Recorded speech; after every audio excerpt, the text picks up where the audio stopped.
क्वारी कुतुबुद्दीन के बयानात के लिए इस चैनल को सब्सक्राइब करें। बिस्मिल्लाहिर्रहमानिर्रहीम। अल्हम्दुलिल्लाहि रब्बिल आलमीन वस्सलातु वस्सलामु अला सय्यिदिल अंबिया'i वल मुरसलीन अम्मा बाद। औज़ु बिल्लाहि मिनश शैतानिर रजीम। बिस्मिल्लाहिर्रहमानिर्रहीम।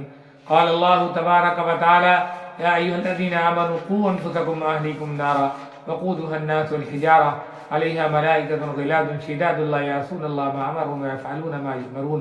सदक़ल्लाहुल अज़ीम।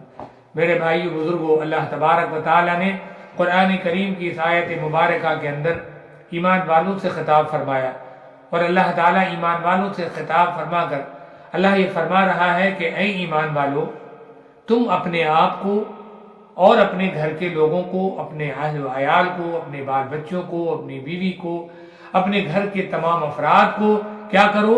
जहन्नम की आग से बचा लो। खुद को भी जहन्नम की आग से बचा लो और अपने घर के लोगों को भी, अपने अहल वयाल को भी जहन्नम की आग से बचा लो। और कौन सा जहन्नम और कैसा जहन्नम? अल्लाह अकबर, वो जहन्नम जिसके मुताल्लिक खुद अल्लाह रब्बुल इज्जत कुरान में फरमा रहा है वक़ूदुहा अन्नास वल हिजारा। वो अल्लाह के ने जो जहन्नम तैयार रखी है वो जहन्नम ऐसी है कि जिसको भड़काया जाएगा और सुलगाया जाएगा किस चीज से? इंसान और पत्थर से। अल्लाह ने फरमाया वक़ूदुहा अन्नास वल हिजारा, उसका जो ईंधन है वो इंसान है और पत्थर है। अल्लाह ने फरमाया कि उस खतरनाक और हौलनाक और हेबतनाक उस जहन्नम से खुद भी बच जाओ और अपने घर के लोगों को भी बचाओ। तो खुद भी हम कैसे बचेंगे?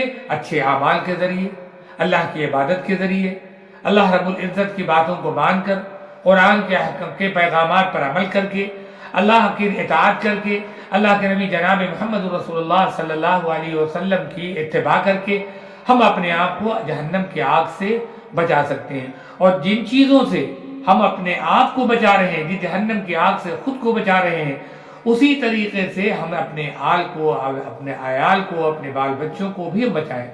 तो बाल बच्चों को और अपने अहल अयाल को बचाने की क्या तरकीब होगी? उसकी सबसे बड़ी तरकीब ये है कि हम उन्हें अल्लाह की मार्फत सिखाएं, अल्लाह की पहचान बताएं, अल्लाह रब्बुल इज्जत की का उनके दिलों के अंदर डर और खौफ पैदा करें और आखिरत का यकीन पैदा करें। ये सब चीज़ें, आखिरत का यकीन, अल्लाह का खौफ और अल्लाह की इताअत, अल्लाह की फरमाबरदारी होगी कैसे? ये जब होगी जब हम उनको दीन सिखाएंगे।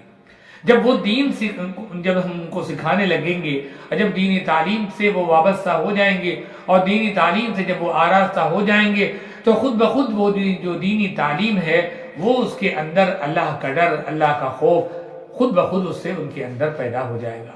जब इल्म आएगा तो तक़वा आएगा, जब इल्म आएगा तो परहेजगारी आएगी, जब इल्म आएगा तो खशियत इल्लाह पैदा होगा, जब इल्म आएगा तो हराम से परहेज करेंगे, जब इल्म आएगा तो हलाल की तरफ दौड़ेंगे, जब इल्म आएगा तो फिर नाजायज़ क्या है और जायज़ क्या है इसको हम समझने की हमारे अंदर तमीज़ पैदा होगी। इसके लिए हमें इल्म दीन खुद भी हासिल करना और अपने घर के लोगों को भी इल्म दीन सिखाना, क्योंकि जब तक कि इल्म दीन नहीं आएगा तब तक हमारे अंदर इन बातों की, इन चीज़ों की तमीज़ पैदा नहीं हो सकती।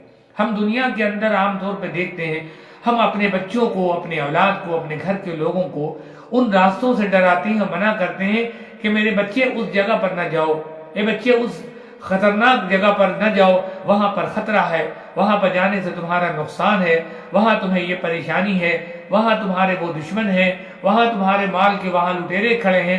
इस तरीके से दुनियावी एतबार से हमारे आल को और औलाद को जहाँ जहाँ नुकसान पहुँचने का खतरा होता है वहाँ हम तो उन्हें रोक रहे होते हैं। लेकिन आखिरत में जो पेश आने वाले जो मामलात हैं और जहन्नम में जो हौलनाक और हैबतनाक जो अज़ाब अल्लाह की तरफ से गुनहगारों को जो मिलने वाला है, तो उसकी तरफ हम रग़बत, नेकी की रग़बत डला देते हैं और ना ही जहन्नम के अज़ाब से बचने की क्या शक्ल होगी, क्या असबाब होंगे, ये उनके अंदर पैदा कराने का हमारे अंदर जज्बा होता है। तो मेरे भाइयों बुजुर्गों, हम खुद भी अज़ाब जहन्नम से हम बचने की कोशिश करें और उसके लिए ऐसे असबाब इख्तियार करें जो जन्नत में जाने वाले हम असबाब इख्तियार करें, जहन्नम में जाने वाले असबाब से बच जाएं, खुद भी बच जाएं और अपने आल को, अपने औलाद को भी हम उससे बचाने की कोशिश करें।